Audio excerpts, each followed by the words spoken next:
Does everyone have a handout? I'm losing my voice for some reason. Excuse me.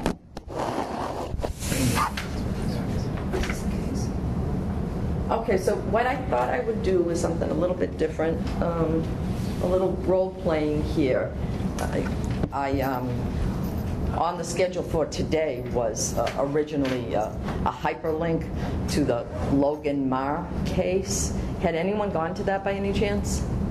Just John? That's okay. I didn't find the hyperlink. I just found that you were a little thing that said what you were doing, but I didn't find the hyperlink. On the syllabus? Oh. No, not in the packet itself, but the syllabus at the beginning. Oh. Yeah. No, that's fine because for purposes of the role-playing thing, it's better if you don't know the outcome of the case, and I'll have John maybe discuss that afterwards. So what I'd like to do is, what I handed out is a little blurb of an interview with the mother. This case, of course, occurred in Maine, but we're assuming it's occurring in Massachusetts for jurisdictional purposes, so you can maybe discuss some of the Mass cases that you've looked at so far. So what I'd like to do, I can play forgot what the mom's name was, Christy, all right, and then someone can play my interviewer. Well, let's skip the introduction at the beginning because that's the questions we'll be considering after we hear the interview. So who can have a nice loud voice and start the interview with me? Richard? Okay. You have been appointed by the... Oh, skip that part and just start with the question, Richard. Oh. Can you describe the first time Diane Sanborn, a DSS caseworker, ever arrived at your house? Logan was still in her crib. Andrew, that's my boyfriend, was sleeping. I had just gotten up. I just put out my first cigarette, and I walked to the door like, who is it? She's like, Diane Sanborn, Department of Social Services. I'm like, what do you want? We need to talk to you. So I opened the door. She came in, and Diane asked me all kinds of questions. She wanted to look in my cupboard. She wanted to look in my fridge. She wanted to see Logan. So I brought Logan out of her room, got her dressed right then and there. I didn't care that she was there, but I didn't hide nothing. I was feeding her the whole time she was there. Diane just asked me about my family background. She knew a lot about me. She was telling me what kind of trouble I was in when I was a kid, and like, wow, you know quite a bit about my life. She knew about Andrew overdosing on medication, and she brought that up. She asked if either one of us had a substance abuse problem. I didn't at the time, and I still don't, but I said no on my behalf, and I said, he's in St. Mary's substance abuse counseling. She's like, okay, well, we want to keep checking in a couple months, in a couple of weeks, and see how everything's going, and whatever. Didn't think nothing of it. She wouldn't tell me who had called. She read me this ridiculous report, something about that there were dirty bottles in Logan's room, and that she never had a bath. I mean, it was just, I sat back, I'm like, whoa. Said, somebody's lying. I don't know where you got the report, and then said, I think I know where you got it. She wouldn't confirm it, but she wouldn't deny it either. So it was one of those things. And who was it? My mother, because she was mad, because I moved out, I took Logan with me, so... So she made things up? Yes, yes. But I forgave my mother over and over again. Why? Well, I think I needed her, and she needed me for different reasons, whether it was financial or somebody to talk to, somebody who knew me, just different reasons, I guess, wanting somebody there to talk to. Did you ever tell yourself it would be different the next time? Oh, every time. It's going to be different this time. She'll listen, she'll understand, and she made promises after promises. Oh, I won't do that again to you. Of course, it was always the same thing every time. I thought I'd learned, but... Do you blame her for the fact that the state got so involved in your life for such a long period of time? Yes, yes I do. You can forgive, but you can't forget. But you can only forgive her so many times. I'll never forget what she did to me. DSS laid out a whole lot of rules for you. I'm going to read some of what they call the service plan between you and them. I just want to hear your reaction to this plan. It says, Christy will submit names of people or person with whom she is or plans to be intimately involved with, and shall not allow any contact between that person unless assessed and approved by DSS. If there is a person with whom Chrissy wants to be involved with, then Chrissy agrees that that person does not wish to engage services, then that person will not be a part of Logan's life. They said, you must sever all contact with your mother as well. There were a lot of rules here. Is it hard? What's your reaction? I resent all these rules. I feel as if DSS is too involved in my life. But as far as submitting names and everything, that wasn't a problem. I didn't have nothing to hide from them. They asked me frequently, are you involved with anybody? So I wouldn't lie to them. I told them, and more than 9 times out of 10, I wasn't. But not talking to my mom, for the most part, I didn't because I wasn't supposed to. But I kept in contact through friends of hers and mine, mutual friends, to let her know what was going on with me. I guess I'm more asking you, not so much whether you kept to the rules, but whether it made you angry that you had so much. Yes. Oh, yes. Angry? Somebody else running my life? I was just a person following the rules. Wasn't my direction, wasn't my thoughts, my opinions, it was theirs. It made it really hard to have your own life. But I managed somehow. Angry, that goes without saying. I think it was more hatred. Somebody else want to read the note? I'll read it. Go ahead. While Logan was in DSS custody, Christy had another baby, a girl named Bailey. Still forbidden from contacting her mother, she got an apartment for herself and Bailey. After 7 months, satisfied that Christy had changed, DSS returned Logan to her and closed her case. Christy then decided to move with the girls to Florida to stay with her estranged father. He had become alienated from the family after a bitter divorce, during which Christy accused him of molesting her. He denied the accusation, and Christy later recanted. When you decided to go back to Florida, you were going back to somebody whom you had accused of molesting you as a child. Despite the fact the department didn't want you to go, you determined that you were going to go. What did you tell yourself? How did you explain that to yourself? How do you explain that now? How do I explain it? I always had this demon. I always looked at him as a demon. I was always scared to stand up for myself and say no more. Well, I figured I was a big person now and I wanted to do this for myself. I think it was more for my self-esteem than anything. Do you understand why someone would say you were putting your own need before your kids? That you were exposing your kids to someone who could hurt them? I do. That's the sad part. Sometimes you have to take care of your own needs before you can take care of your children's. But that was a hard choice to make. It wasn't an easy one to go down there. I originally didn't want to even take my kids with me. I wanted to leave them back here in Massachusetts so I could do it. But I couldn't be more than 5 minutes away from my kids. I can't. It bothers me too much. I worry too much. So I figured if I took them with me, they could be safe because I wouldn't let anything happen. This time I was the adult. I could take care of them. It was a poor decision and a bad risk, and I know that. I understand why there's conflict with DSS with that one situation. But I think I needed to do it to get on with my life. Unfortunately, the department can't see it that way.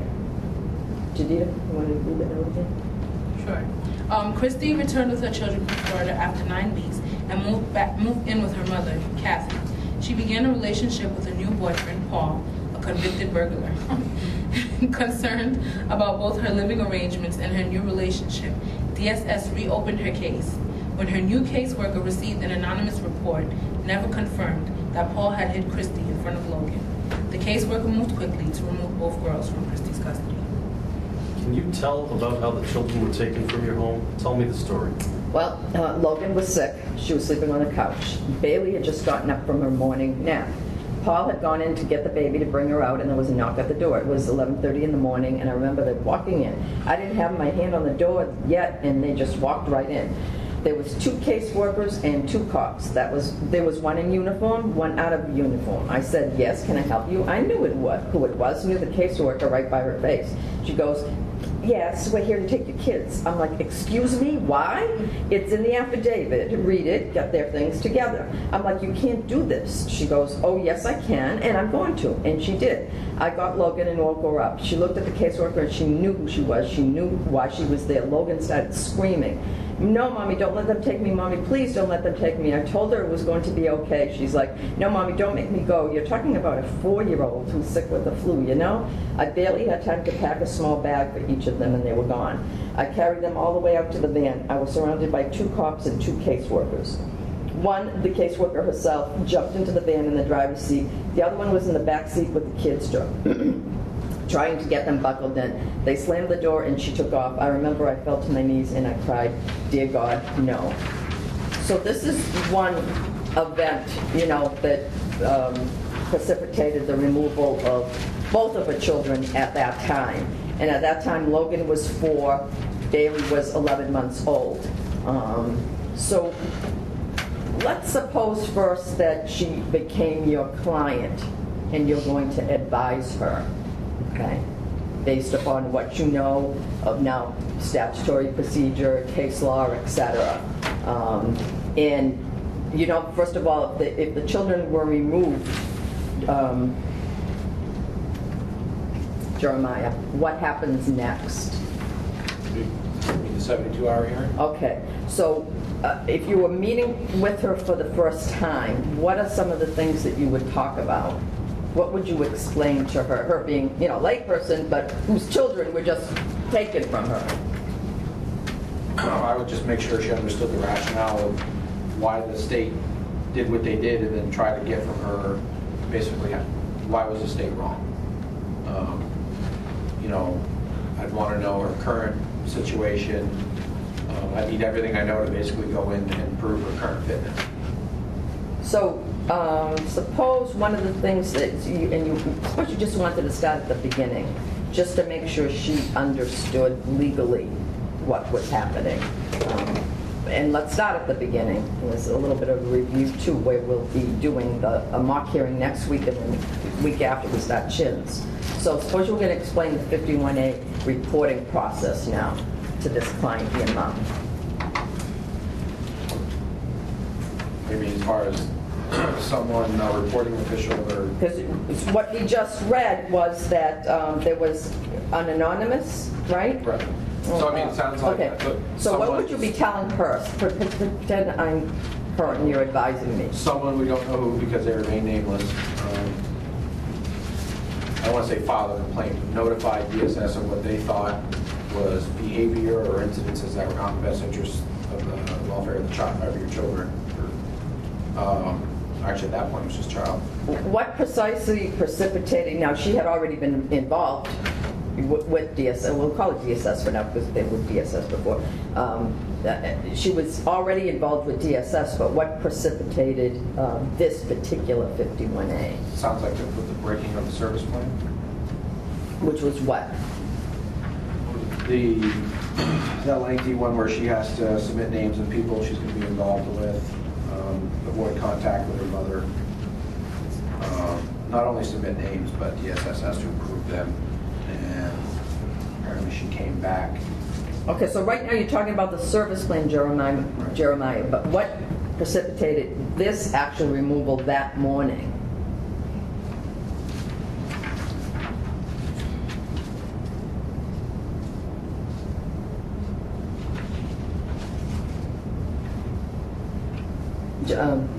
Was it the anonymous report that her new boyfriend had hit her in front of Logan? Right, right. So, I mean, yeah, all of the other things were going on, and we'll talk about those in terms of the service plan. But if you were explaining to her, you know, why were her children removed, right? What would you be saying, Richard? An unsupported allegation of domestic violence occurring in the home. Okay. And how happened? What's that? Did it happen? That's what I'd ask her. Did it happen? You might be discussing that with her as well, but let's just talk about what advice you're, and all the time, you know, you're starting this new relationship with the client that you've just met. She may or may not tell you everything, truthfully, but yeah, certainly. So, Professor, would there still be a service plan in place whereas the last whole deal had been closed when they gave her back the child? I mean, would she still be obliged to report the boyfriends, or, you know, not go to the mothers if the last incident was closed? The case was never closed. Her case was never closed. Oh, it says in the rating. It says in the rating that they gave her back her child and the case was closed. Yeah. Before she went to Florida, right? Yes. Okay, yeah. So it was at that time that they reopened the case again. Okay. And chances are, and we don't have the full history, that there may have been a prior 51A when she left for Florida. Yep. But it was the 51A that dealt with, that prompted the DSS to remove the children, was the 51A. Oh, you know what? You know, there's a guy in there now, and now he's hitting her in front of the kids. So in terms of what you know of the definitions of abuse and neglect, What is it that you're telling her? Now remember, she's distraught. But you know, you have to be able to give her objective legal advice about the law. So again, how do you explain what just happened? You want to explain what just happened, and then you want to also go into the future. The 72-hour hearing, the trial, and then go into the past as well, the service plans, how her case started. So let's discuss some of this stuff. Yeah. I explained to her that under the 51A report, it can come from a mandated reporter or from someone who is anonymous. Okay. If it's deemed by DSS to be an emergency situation, like there's actual abuse going on in the home, the department has the right to come and take the kids, and she's entitled to a hearing within 72 hours. The two standards, best concern for the child. Okay, stop, you're going too far. Good. Now suppose, what Jeremiah, you said before, you're going to ask her, suppose she said to you, yeah, its name is Paul, right? This boyfriend, Yeah. was the first one, Paul. Paul hit me, what does that have to do with the kids? My kids were taken, I take care of my kids. What would you say? Well, it's going to be considered emotional trauma for children to witness their mother, or actually, or any of their parents, getting physically abused in front of them. Okay. And so you're going to be guilty of, you know, I don't want to say it's neglect, but inducing trauma, you know, forcing your kids to witness trauma. Okay. Judita? Mine is sort of a question. Even though the case before was closed, but she had this service plan, can they go back and rely on that service plan which she had in place before, even if the case was closed? Why don't you answer that question? And your question is as to what stage when you say can they rely? What do you mean? Do you mean when the agency now puts together a new service plan? Do you mean the 72-hour hearing? Do you mean the trial? Well, I'm talking about the fact that, okay, with this new 51A, I guess, they came in because of Paul abusing her, and she didn't have a service plan because they said, like, the case was closed. Okay. So this service plan was for the prior case. So technically now she doesn't have a service plan. But I'm thinking that they still can because the children, like you said, are still being put in danger. You just said she doesn't have a service plan. What happens once the 51A, the caller called it, they came and got the children? And, but now she would after they have taken the children. So that's what you'll also be explaining, right? Under 51B, now DSS also has the duty to not only investigate, right, and support the 51A report. Once it's supported, now they're going to do an assessment again, because of course, they did it before, and then the case was closed. Assessment of your situation, and then come up with a service plan. What do you suppose the new service plan is going to look like? It's going to mimic the old one. Yeah. So what are some of the items going to be, Ash? They have to report. I'm sorry? She has to report the names that the people that she's involved with. Okay. What else? The people she's involved with have to be complying with the service plan, or that she has to feel that they can comply. They don't make it difficult for her to comply with the service plan. Okay. What else? I think they could even go as far as saying that somebody that she's involved with can't be in the house, like can't live in the house with the children. She probably has to stay away from her father. Well, her father was in Florida. She did go to him, and that was an issue supposedly. No contact with the mother. Yeah, John, because you went ahead, can you tell the class because you can't get much from these few pages that we just went through about her relationship with her mother. Yeah, she was really a person that didn't have, her mother was an imperfect support for her, but really was like her only support. So that part of what I read talked about even the trip to Florida to see the father as an attempt to get some type of support. It was difficult for her not to be communicating with the mother, even though the mother was problematic and was maybe bringing some of these reports. Okay, all right. So service plan. So now you're preparing Christy for her 72-hour hearing. What advice, Patricia, would you be giving her about the 72-hour hearing?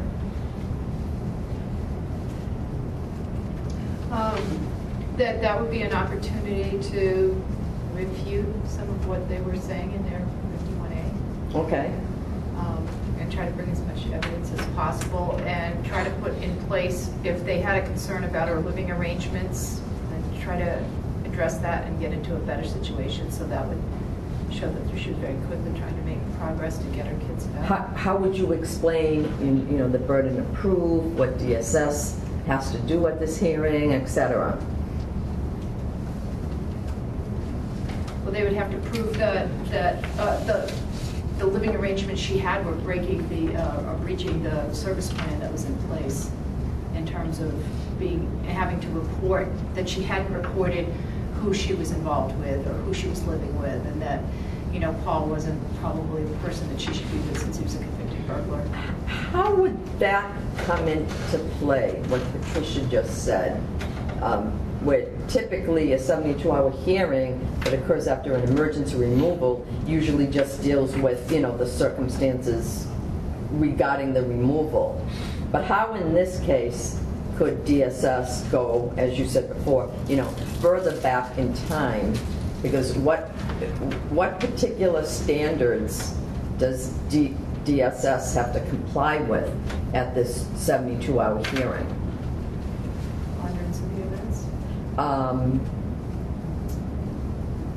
That has to do with the burden of proof, right? So explain, go ahead, talk about that first. That they would have to prove that there was a service plan in place and that she breached it, how she breached it. It said she was living with her mother, Kathy, so she wasn't supposed to be with her mother. Then she had Paul, who was a convicted burglar. Again, in what context are you showing this as DSS? Because again, if she was not she was in an environment that was endangering her children.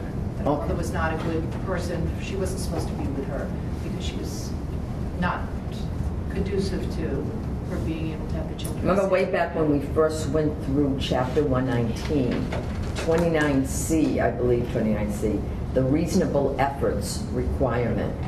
And it would come into play in this case where the department had a prior history with this family.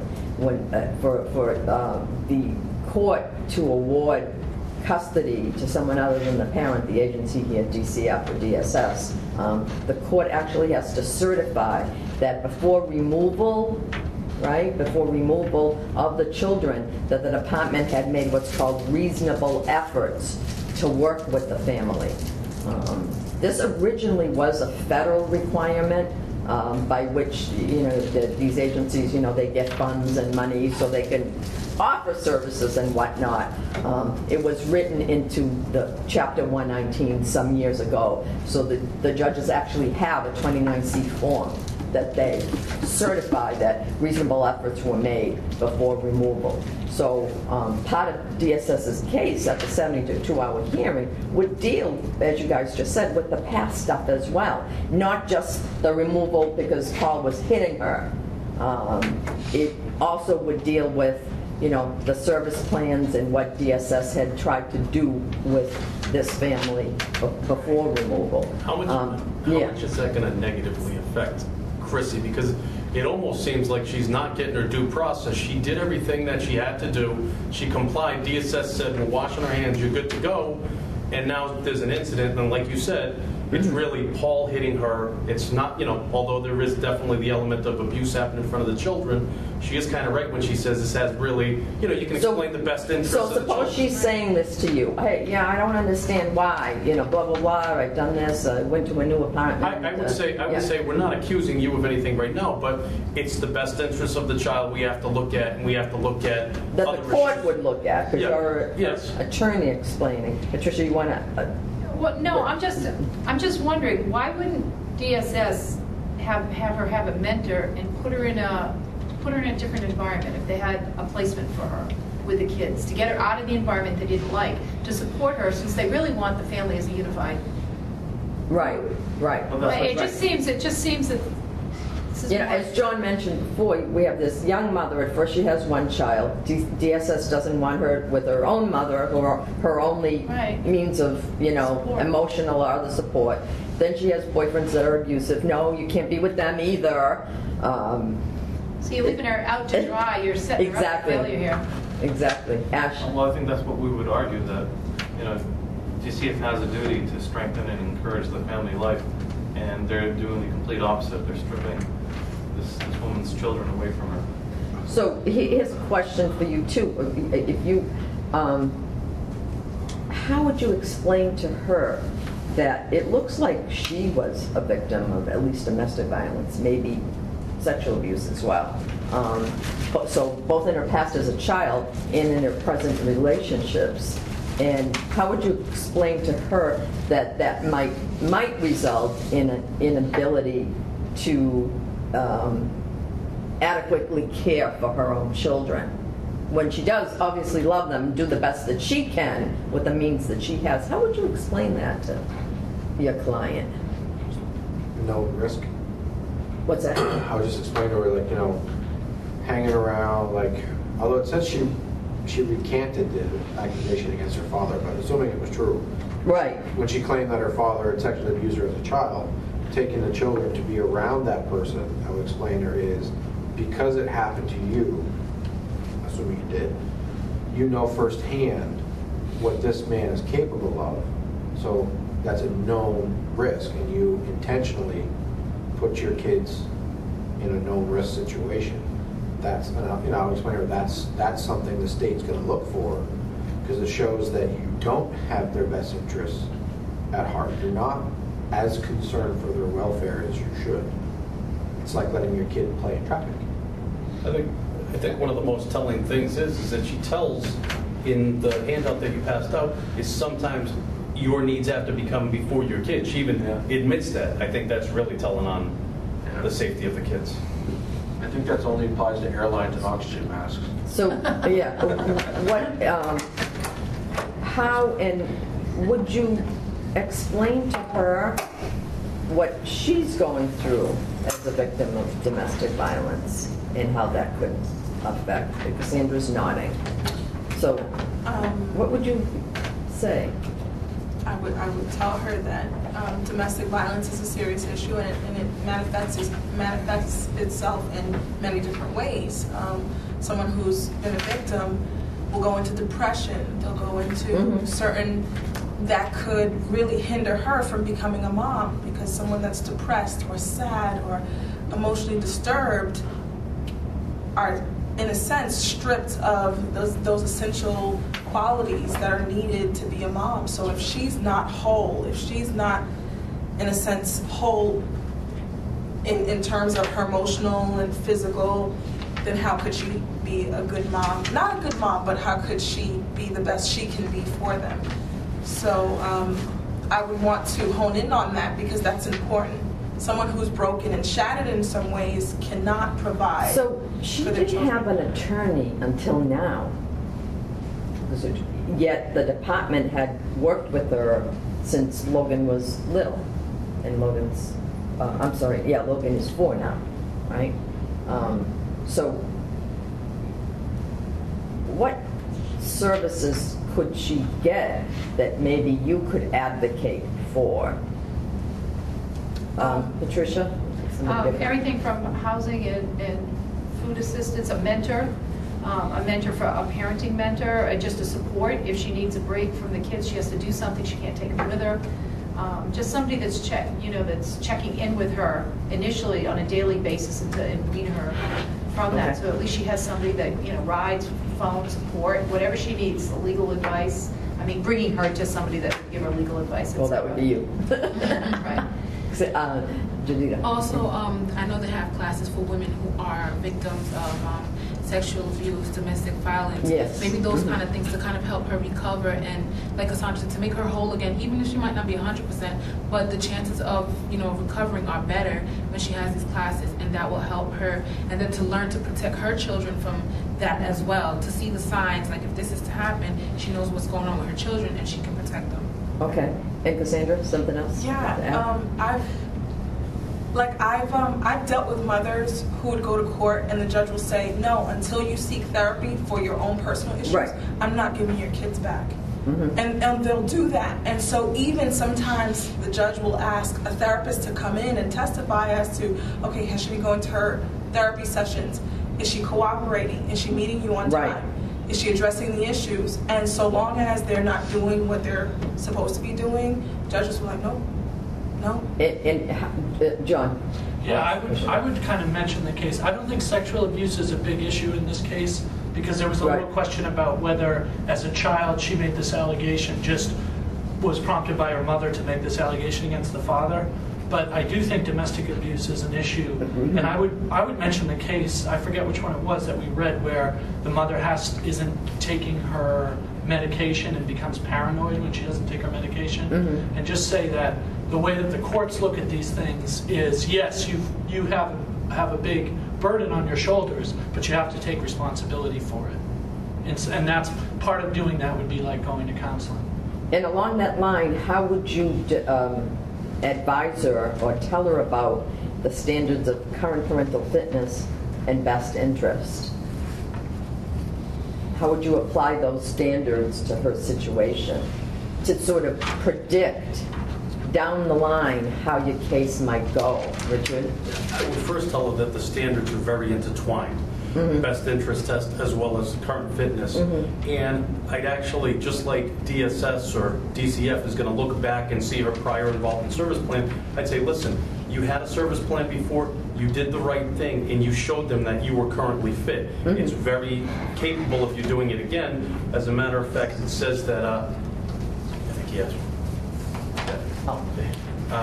Go ahead. You know, one of the things was that after the kids were taken, she actually worked 2 jobs. She divorced Paul. She was going in vans to ride back and forth to the kids for hours at a time. She was taking parenting classes. She was doing therapy. And I would kind of say, this is the direction you're going. And if you continue to do that, we can actually show your current fitness, not looking back on what's happening. In the future, yeah. Based on what you've read thus far, will she lose at the 72-hour hearing? I think so, yes. Yeah. Definitely. So tell her why, Judita. Because counter to what Richard just said, she was not. Because Richard is looking to the future. Right. But if you're looking to what's going to happen now, the preponderance of the evidence standard. She didn't comply. She didn't try to take her children's, best interest at heart, and all of these things are working against her. So yeah. How often do you see these, like the whole not confirmed, unsupported allegation that Paul hit her or something like that, to be enough for a quick removal of kids? Well, the problem, the issue in this case is because she already has the history with. Suppose that wasn't the case, you'd have a different situation, right? I understand. Maybe it's just, this was a tough case for me because I'm watching a girl who seems to have done what she had to do. She got her kids back. This gets worse. Yes, there's definitely stuff going on, and I can understand that. But yes, yeah. So when you guys get a chance, it's click on the hyperlink on the syllabus. I'm gonna have John talk about the case. So after this, then what happened? Tell the class. It literally got much, much worse. Right. There was somebody in the department, DCF, if you will, who had a few boys. Diane Sanborn, that's children. the name on your page 1. Right. Yeah. I thought it was a Schofield. Oh, I'm sorry. Oh, it was Sally Schofield, not Diane Sanborn. Oh, I'm sorry. Yeah, you're right. You're right. DSS, yeah. I don't know if at some point I believe at some point she stopped working for the department, but she really had always wanted a girl. Right. And so she was able to adopt or get custody to She had temporary custody of Logan and Bailey. Yeah. And there was really a lot of evidence that Logan was being neglected and wasn't. Logan really saw this as an injustice and just really would throw temper tantrums and stuff and wanted to be with her mother. And so describe some of the visitations when Christy would see the girls. So along the line, she lost custody initially. This is what we call the 72-hour hearing. The department has custody. The department places the girls with Sally Schofield, who's thinking of adopting them.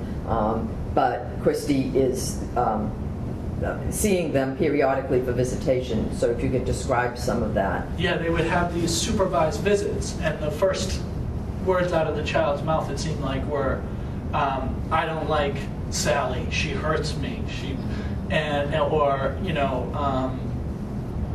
she's basically just saying that, and then the caseworker would jump in and say, well, that's beyond the boundary of what's healthy to talk about when you're visiting your child. Mm-hmm. So Logan was trying to communicate it to Christy, but the DSS worker kind of stepped in and said, we're not going to go there. And eventually, she was found that she asphyxiated. She was like taped, just restrained to a high chair, and duct taped. Logan, and they found all this duct tape in the basement. Like this is how the lady was dealing with Logan. This is a true story. Oh yes. Yeah. Yes. Oh my She just got sentenced about a year and a half ago. Yeah. She was found dead. Yes. Yeah. Yeah. This happened in 2001, but the woman just got sentenced about a year and a half ago.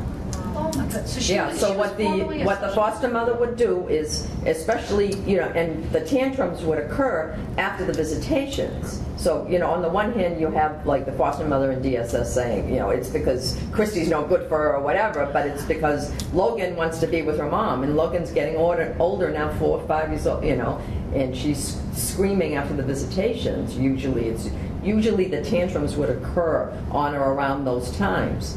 And so Sally would do things to try to restrain her, and the final one was, as John just described, the high chair was found in this, not even in, typically a high chair is in the kitchen, right?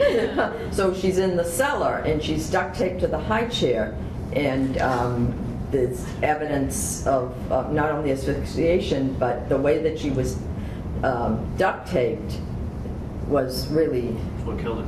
She was killed. She died? Yeah. Oh, yes. Oh. Yeah, she used over 40 feet of duct tape, and included duct taping her jaw shut, and then also around arms and legs to the high chair. So she was 4-year-old, 40 feet of duct tape. It's a lot of duct tape. A lot of duct tape. Wrapping around a little kid in a high chair. She wasn't going anywhere. And they determined she asphyxiated, if I remember it, because her eyes were bulged out, just like if you choke somebody. Yeah, so apparently she must have put her in the cellar so she didn't disturb, the other children. Now you're going to stay there and be quiet. And, Sally went back upstairs, and the child died. Sally was convicted of manslaughter. Yes. Yeah, she had like 20 years. Yeah. Lost her, other family, of course, as a result. That's ridiculous. So think of the next 51A that happens. You're now, prosecuted for manslaughter of your foster child. That means your own children are taken from you as well. So that was another effect of this. But I wanted to have you guys, look at the initial, yes, Christy had some issues, right? But Not like that. Not like that. and this case in many ways reminded me of the Linus case that Ilya and Chris discussed with you guys the other day. Because you do have parents in a lot of these cases with many issues. The question is does that fitness, does that problem that you have, be it, dealing with domestic violence, mental illness, medical neglect, in what way do those problems affect your child? And can it be remedied by the department whose goal is, to offer you services, to strengthen and encourage family life, to try to get the families back together?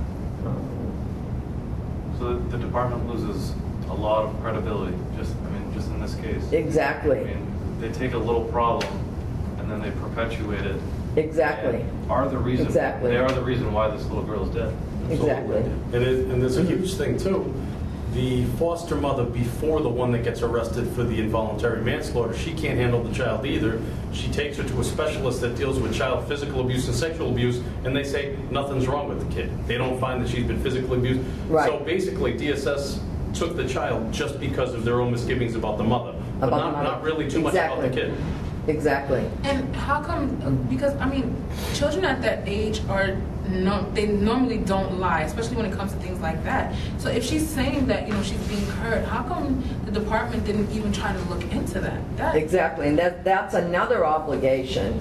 That 51A, and here's a question for you, should 51A have been filed at some point on that foster mother? So if the child was saying that at visitations, in front of her bio mom, obviously the child was saying that to other people as well. But like you said, the caseworker was like, you can't say that or you can't talk about exactly. that. It's like they're covering it up. Exactly. Has a civil suit been filed? I don't know. I don't know. When you watch this documentary, not documentary, it's like PBS, it was a PBS interview. it was a frontline episode. PBS had one too. Maybe PBS had it as well. This was Taking of Logan or something. yeah. Christy obviously gets Bailey back as a result at some point. But she doesn't say anything about whether she's suing anybody. I don't know. I'm still amazed. Didn't she have a lawyer that was assigned to her since her kids were taken that would have fought on her behalf? And when she mentioned to him that this is what the kid's saying, that nothing seemed to be Exactly. done? It's like it just snowballed. Yeah. I think Massachusetts has one of the best systems in terms of legal representation for children, for parents, etc. When we talk about that we have a client-directed model, Right. that our attorneys are appointed, that our attorneys do CLEs. Many states have a guardian ad litem model, so you might have an attorney that is just sort of going along with things, advising her, well, this is best that, we'll do what we can, sort of thing. I don't know, Patricia, but she certainly must have had an attorney at some point. I'm assuming, Maine has procedures for appointment of attorneys. It's changed now. It's one of the things that the TV said. There's some, I can't remember, there's some organization out of Maryland, Chase rings in my head, where they do, they're not government, but they do independent government reviews. They review. Oh, the report card. I know what you're talking about. Something Chase or. Well, anyway, as a result of this, apparently Maine totally revamped their entire child welfare system. And apparently has become now the model in the country. Oh, good. Child welfare, according to this Maryland report place. Yes. But I mean, it's sad that you have to go from nearly last place before you overhaul. Yeah. So, a lot of the cases that you're reading, the appellate opinions are just, the facts aren't as telling as seeing something like this in real life. When you read an appellate opinion that talks about, the messy house and the unfitness of the parents and whatnot, there's a whole history, behind that. And sometimes it's the failure of, frankly, the state, coupled with the inabilities of the parents, that may not amount to serious physical abuse or neglect, but inabilities such that they, for whatever reason, they can't follow service plans. And as Ilya said the other day, couple that with the passage of time as well. Yes, Cassandra. What I've noticed in the past, and I can slightly, I understand why the social worker was like, well, this is not the time and the place to talk about what's going on with you in the foster home. Because a lot of times during visitations, a lot of kids, what they would do is try to purposely sabotage a placement, and sometimes the parents will help in that. Sure. So I've been in supervised visits where they want to talk about, well, she doesn't feed me dinner on time, or she doesn't do this on time, to purposely kind of sabotage the placement when really and truly the foster mom is okay. So I know in supervised visits, social workers are trained to kind of keep the visit to positive and just talk about how everything's going. And talk about how they, miss each other and yada, yada, yada, but not to talk about specifics that's going on in the home. But now I can see why this case really opened up the door. Well, when a child says something, we should really investigate it. But then still, sometimes agencies question, well, is the child purposely sabotaging their placement? And it's not just in this case, it wasn't just Logan saying things and having tantrums and whatnot. It was also, again, the passage of time and the mom, question as to her fitness. She was working. She wasn't on drugs. She wasn't drinking. Did she have abusive boyfriends? Maybe, but there was no really hard evidence of that as well. So, what was going on relative to that?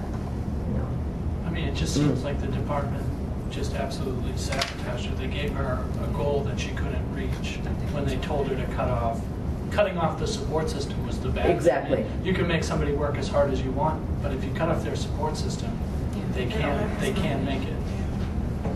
Especially when you have young parents too, that they don't have the means to support themselves as well.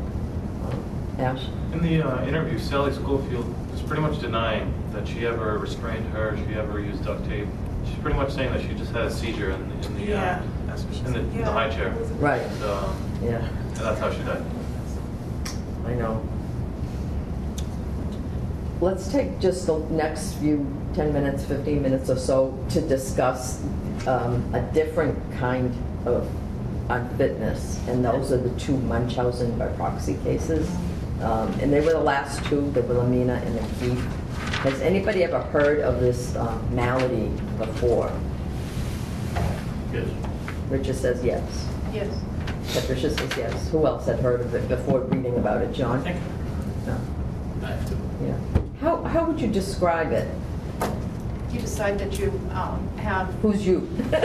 you yourself. So say I decide that I've got these illnesses or maladies, and then I have to keep getting them treated and have surgical procedures for it, etc. Or if it's your kids, in this case it's the kids. Munchausen by proxy you that I'm decide talking that about. if it's a Munchausen by proxy, then you decide that this kid has all these maladies and they're going for medical treatment. You want procedures done. You want them to take medication, and you continue. You're obsessed with the idea that they are ill and need treatment, even though they're really not. Yeah. Even though they're really not.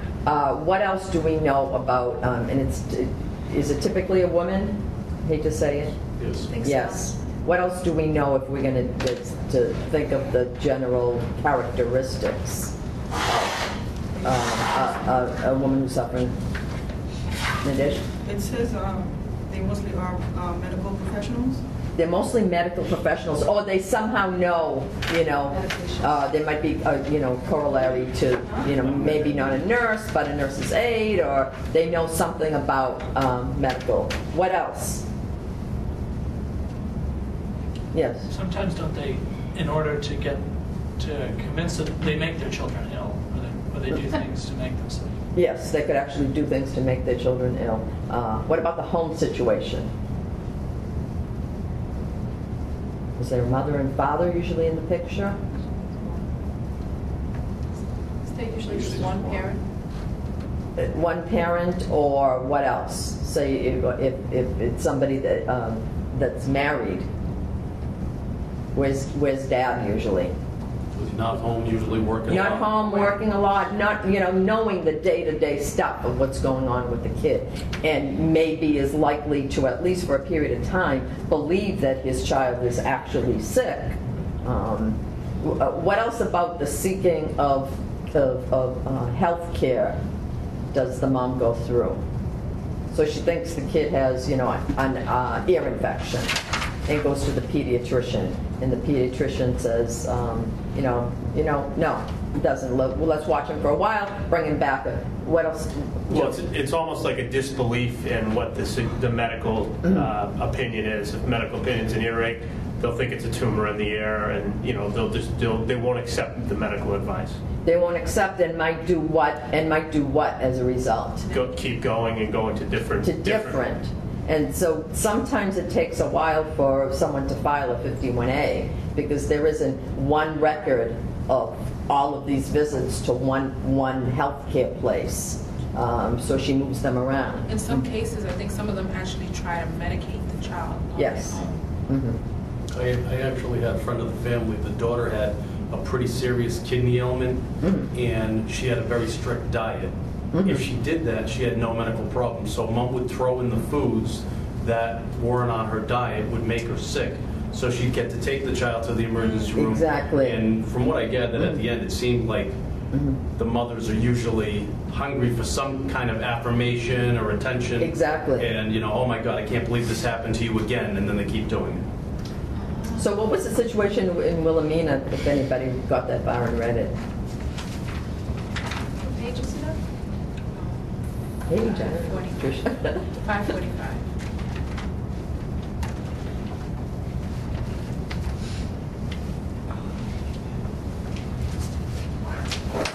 And what I want to concentrate on, at least with respect to Wilhelmina, was the expert, Dr. Ayub, I can never pronounce her name, Ayub. What did the expert testify about at trial?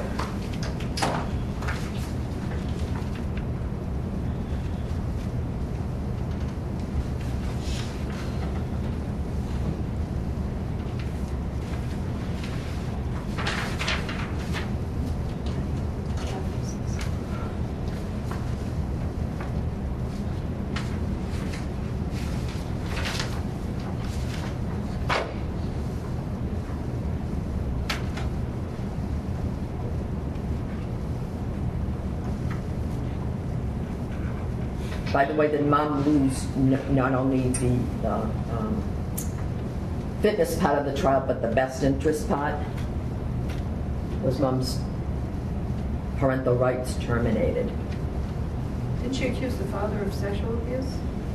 That might have been one of the things that occurred along the way, certainly. Did mom lose parental rights?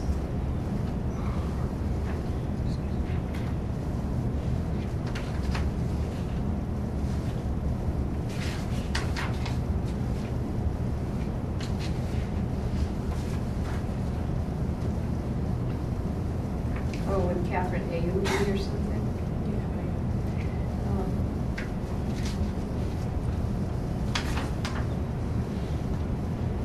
Patricia, did she lose parental rights? I thought she did because she was creating problems with a kid that had gagging and vomiting almost on Yeah. signal. I thought she did lose rights. And I thought they gave the Yes. custody to dad. And SJC affirms, right? So why? And what did Ayub do to support that? Because of the mother's medical disorder? Say that again. Because of her medical disorder? Okay, so so you have the expert on the stand. What can the expert testify about? What can't the expert testify about? Expert can testify about Munchausen by proxy. Yeah, but in respect to this mother, unless the person was treating her, they couldn't talk about her. They could just talk about the disorder, couldn't they? did Ayub diagnose her? Yeah, it looks like she did. So she's Yeah. talking about exactly what the facts of the particular case in terms of her diagnosis, a range of behaviors and potential impacts. So what I want to impress upon you guys is there's a difference between a diagnosis, for example, child battering, I just forgot, syndrome. Battered child syndrome. I was reversing the words. Battered child syndrome is something an expert can testify about, right? I observed this particular child, and this child is being battered. I have the expert character. I can testify as an expert. I've been characterized as an expert. The court has accepted me as an expert. I've observed. I dealt with other people that have the same characteristics, etc. So I can testify that this child is suffering from battered child syndrome. Same thing, battered woman syndrome, etc.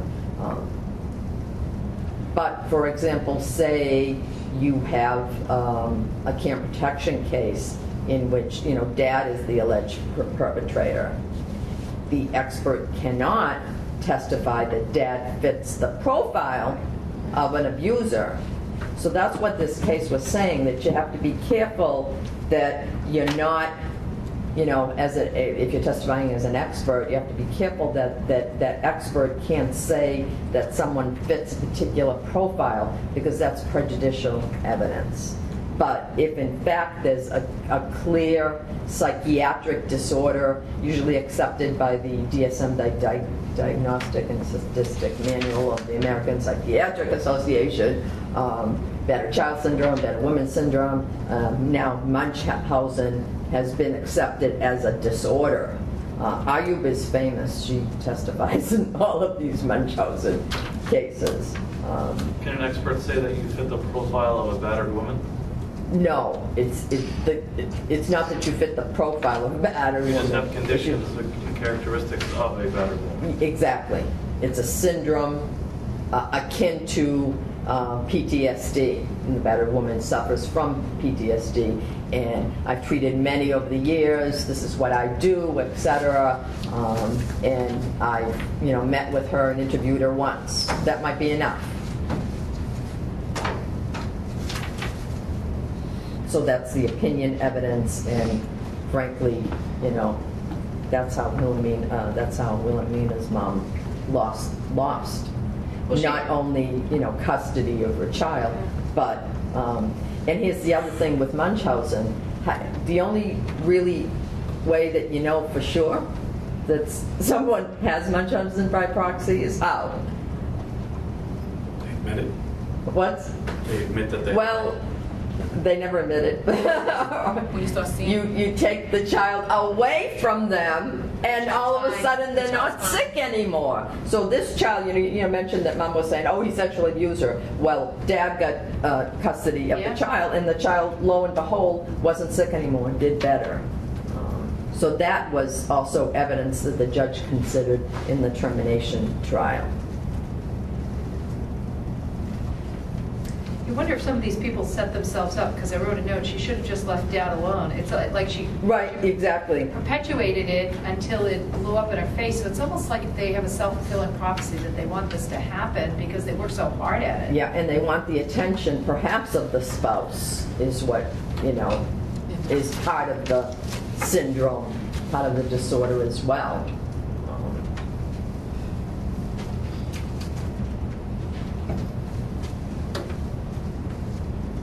I mean, in the Keith case, the mother was actually a nurse, like you said before, a licensed practical nurse. And she put the child through so many procedures. So again, it doesn't, when you think about how the department can find out about something like this, it's usually through, a 51A that's going to be filed by a healthcare professional. But if mom is constantly, moving around, then it may take some time, and the child could be, getting sicker, or the child is also getting older and is starting to say, I'm not sick, I don't want to do this. I mean, they did some pretty invasive stuff, like the G Right. tube. It's like, and the J tubes. It's like, really? I'm surprised the medical professionals actually went along with it. That kind of surprised me. Anybody here involved with medical in any way? It's interesting that you say that, because I've seen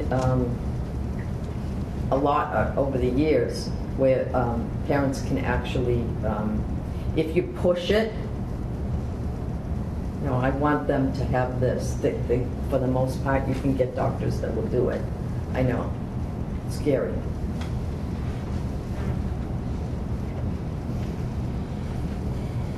Was it in light of this stuff where it was kind of like an abusive type thing? Is that what you saw? Yes, mothers that will say, no, for example, he doesn't have an ear infection. He says, well, give me the penicillin anyway. Give me the amoxicillin, let me take it. And I think a lot of them do it out of not fear, but like I would say, I use fear for lack of a better term. Like let's say the kid does end up having an ear infection, and they came to you, you said no, and then now something happens, and they don't want like a lawsuit or something, so they're like, all right, let me just right. What are the odds, you know? So. Let me do it prophylactically. Yeah. Just okay, So again, a different kind of unfitness that is very, very sad, because it appears, until it's really diagnosed and people see it for what it is, you usually see a parent that's very actively involved, is very friendly, say, with the medical staff, with the nursing staff if it's a hospital, and seems to, be a loving parent for all other reasons, but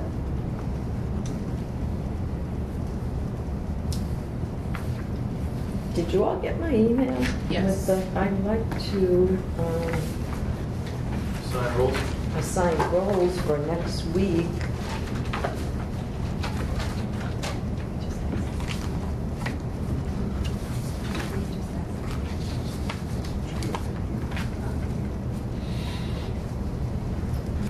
I didn't bring my copy up with me, but I think I remember everybody. This is on Sissy. So let me think. We need somebody to play Sissy. Sissy the kid? Yeah. Sissy Harrison, I have an mother of iPad. 10 girls. She's the kid. Oh, thank you. I'll look at. Christine Cassius, court-appointed investigator. The DCF worker that worked with Harrison family. Oh, thanks. Hold on, Ash. Jeremiah's going to show it to me. All right. Since you're helping me out, who do you want to represent?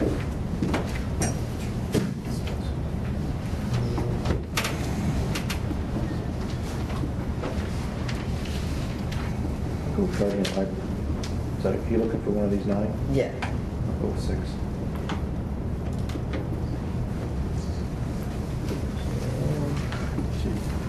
You need to scroll, just use your... Thank you.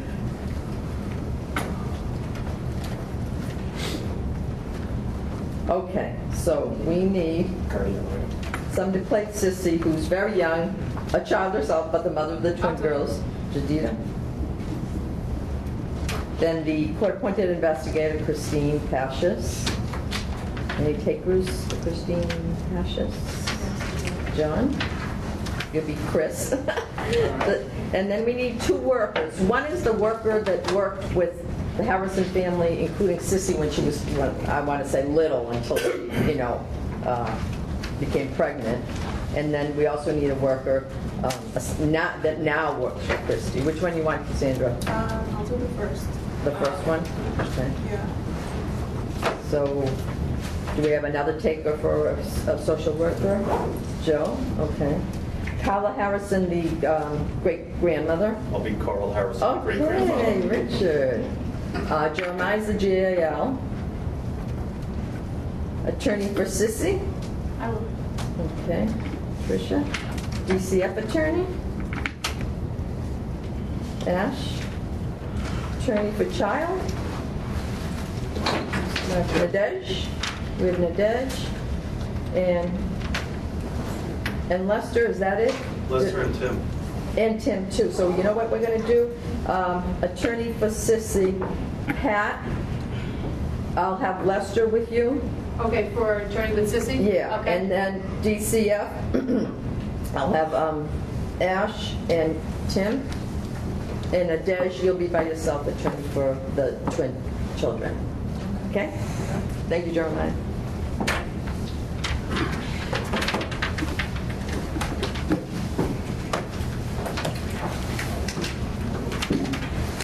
Okay.